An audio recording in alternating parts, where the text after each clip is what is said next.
کبھی خاموشی میں اپنے دل سے پوچھا ہے کیا میرا رب مجھ سے راضی ہے؟ وہ رب جو تمہاری ہر آواز سنتا ہے، ہر آنسو گنتا ہے اور تمہاری ہر خاموش دعا کو بھی جانتا ہے۔ اگر تم بھی یہ جاننا چاہتے ہو کہ اللہ تم سے خوش ہے یا نہیں تو اپنے اندر یہ 5 نشانیاں تلاش کرو۔ کبھی رات کے سناٹے میں جب سب سو جاتے ہیں اور صرف تم جاگ رہے ہوتے ہو، کبھی دل پر ہاتھ رکھ کر خود سے یہ سوال کیا ہے کیا میرا اللہ مجھ سے راضی ہے یا میں اب بھی اس کی ناراضگی میں جی رہا ہوں؟ یہ وہ سوال ہے جو انسان کو ہلا کر رکھ دیتا ہے، کیونکہ اگر اللہ راضی ہو جائے تو سب کچھ مل جاتا ہے اور اگر وہ ناراض ہو جائے تو سب کچھ ہوتے ہوئے بھی کچھ نہیں بچتا۔ لیکن خوشخبری یہ ہے کہ اللہ اپنے بندوں کو کبھی اندھیرے میں نہیں چھوڑتا، وہ کچھ نشانیاں دیتا ہے، کچھ احساسات، کچھ حالات جن سے پتہ چلتا ہے کہ وہ تم سے خوش ہے۔ آؤ اپنے دل کے آئینے میں جھانک کر وہ 5 نشانیاں تلاش کریں۔ نمبر 1، گناہ کے بعد دل کا بے چین ہو جانا، ندامت کا زندہ ہونا۔ اگر تم سے کوئی گناہ ہو جائے اور تمہارا دل فوراً گھبرا جائے، تمہاری نیند اڑ جائے، دل بوجھل ہو جائے اور اندر سے آواز آئے یہ میں نے کیا کر دیا، تو رک جاؤ، خود کو برا نہ سمجھو۔ یہ تمہارے ایمان کی سب سے خوبصورت نشانی ہے، کیونکہ مردہ دل گناہ پر خوش ہوتا ہے اور زندہ دل گناہ پر روتا ہے۔ جب تم اللہ کے سامنے جھک کر کہتے ہو یا اللہ مجھ سے غلطی ہو گئی، تو یاد رکھو تمہارا رب تمہیں دھتکار نہیں رہا بلکہ تمہاری واپسی کا انتظار کر رہا تھا۔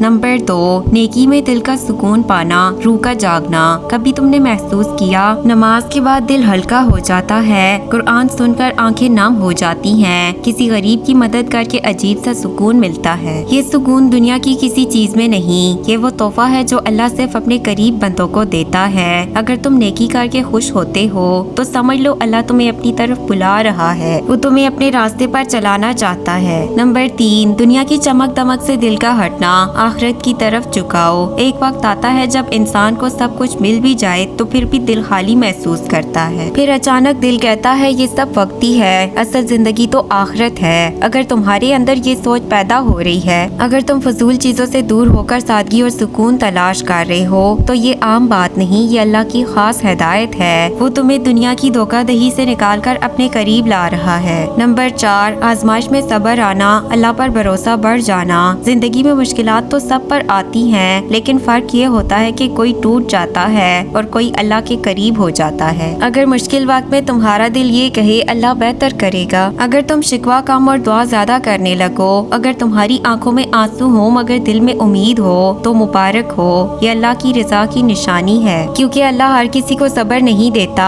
وہ صرف اپنے پسندیدہ بندوں کو آزمائش کے ساتھ طاقت بھی دیتا ہے۔ نمبر 5، بار بار دعا کرنے کا دل چاہنا، اللہ سے تعلق مضبوط ہونا۔ کبھی تم نے غور کیا کچھ لوگ دعا ہی نہیں کرتے اور کچھ لوگ ہر بات اللہ سے کہہ دیتے ہیں۔ اگر تمہارا دل بار بار دعا کی طرف جاتا ہے، اگر تم اللہ سے بات کر کے سکون محسوس کرتے ہو، اگر تم اسے اپنا سب کچھ بتاتے ہو تو یہ بہت بڑی نعمت ہے، کیونکہ دعا صرف مانگنا نہیں، یہ اللہ سے تعلق کا سب سے خوبصورت راستہ ہے، اور جسے اللہ سے بات کرنے کا شوق ہو جائے سمجھ لو اللہ اسے سننا چاہتا ہے۔ آخر میں ایک بات دل میں بسا لو، اللہ تمہیں کبھی اپنی طرف بلاتا ہی نہیں جب تک وہ تم سے محبت نہ کرتا ہوتا۔ اگر تم یہ پوسٹ پڑھ رہے ہو، اگر تمہارے دل میں یہ سوال پیدا ہوا ہے تو یہ خود اس بات کی نشانی ہے کہ اللہ تمہیں بھول نہیں گیا، وہ تمہیں اپنے قریب لانا چاہتا ہے، بس ایک قدم تم بڑھاؤ، وہ 100 قدم تمہاری طرف آئے گا۔ اپنے رب کو پکڑ لو، کیونکہ جب وہ راضی ہو جاتا ہے تو زندگی خود بخود خوبصورت ہو جاتی ہے۔ اور آخر میں ایک لمحہ رک کر یہ سوچو،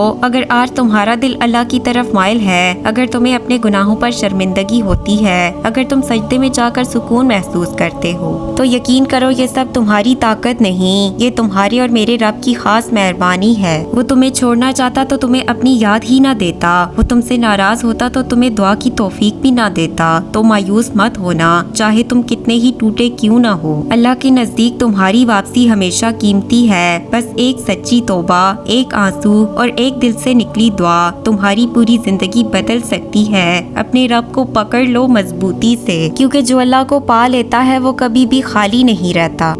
ویڈیو پسند آئے تو پلیز اسے لائک، شیئر، سبسکرائب کریں۔